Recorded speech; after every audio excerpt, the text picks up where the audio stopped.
Assalamualaikum warahmatullahi wabarakatuh. Shalom, salam sejahtera bagi kita semua. Om Swastiastu, Namo Buddhaya, salam kebajikan. Selamat sore teman-teman. Saya Maudia Yunda kembali hadir untuk menyampaikan informasi menarik dari rangkaian kegiatan Presidensi G20 Indonesia.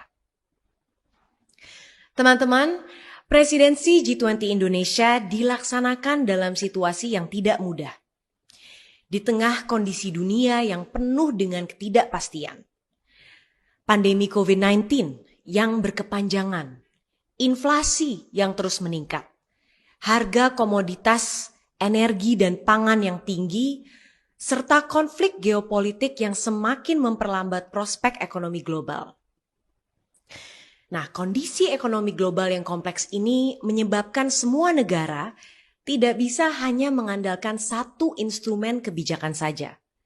Diperlukan keseimbangan antara pemulihan ekonomi dan upaya menjaga stabilitas juga untuk mengurangi efek yang ditimbulkan akibat pandemi COVID-19.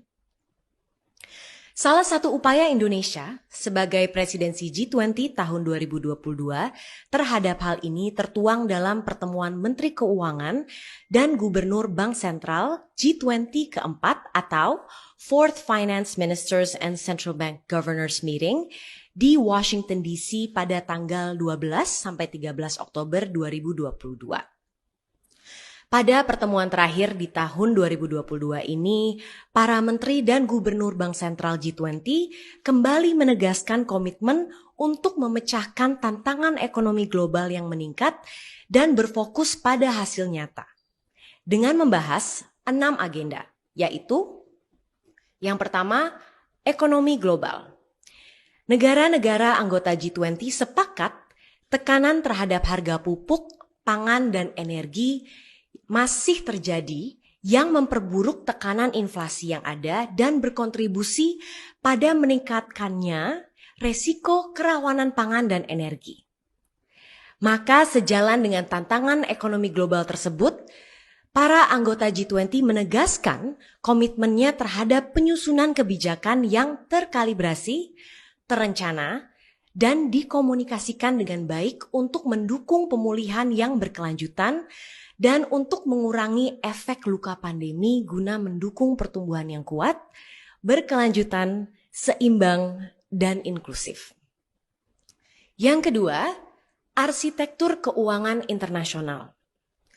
Para anggota G20 sepakat untuk memperkuat komitmen dalam memastikan ketahanan keuangan global jangka panjang, termasuk alokasi pendanaan untuk mendukung negara yang paling rentan untuk bisa pulih bersama dan pulih lebih kuat. Berikutnya, regulasi sektor keuangan. Negara-negara G20 menegaskan komitmen untuk kemajuan yang signifikan dalam pengaturan dan pengawasan sektor keuangan, terutama untuk menghadapi perkembangan sistem keuangan yang berbasis teknologi dan digitalisasi seperti stablecoins serta aktivitas dan pasar aset kripto. Yang keempat, investasi infrastruktur.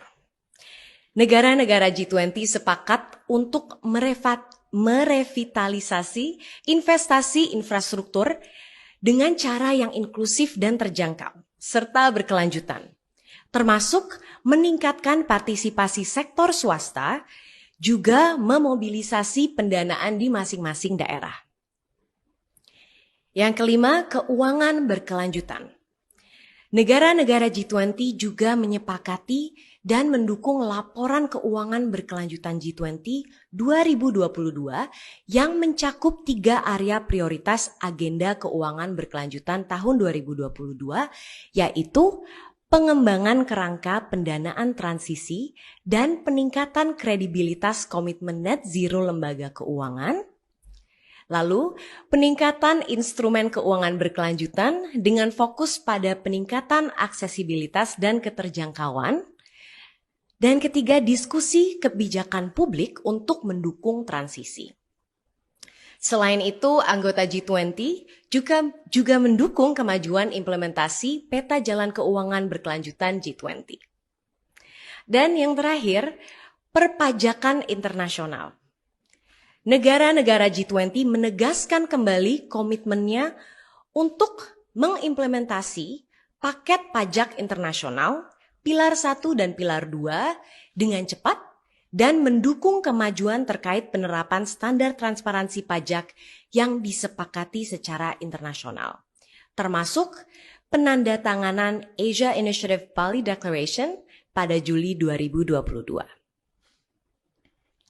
Teman-teman, negara-negara G20 juga mendukung hasil kerja dan kerjasama global di bawah presidensi Indonesia untuk keuangan inklusif dalam memanfaatkan digitalisasi guna meningkatkan inklusi keuangan, terutama untuk usaha mikro kecil dan menengah, serta kelompok-kelompok rentan seperti perempuan dan anak muda.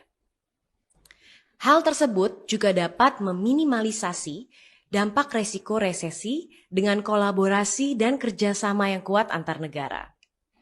Sebagai bagian dari 6 kesepakatan di atas, Presidensi G20 Indonesia juga mengambil peran penting sebagai navigator dalam menghadapi krisis, memperbaiki sistem arsitektur kesehatan global melalui komitmen dana perantara FIF untuk pencegahan, kesiapsiagaan, dan respon pandemi di masa depan, memperkuat arsitektur keuangan internasional, serta menghasilkan bauran kebijakan sebagai respon yang tepat agar dunia dapat pulih bersama, pulih lebih kuat, atau recover together, recover stronger.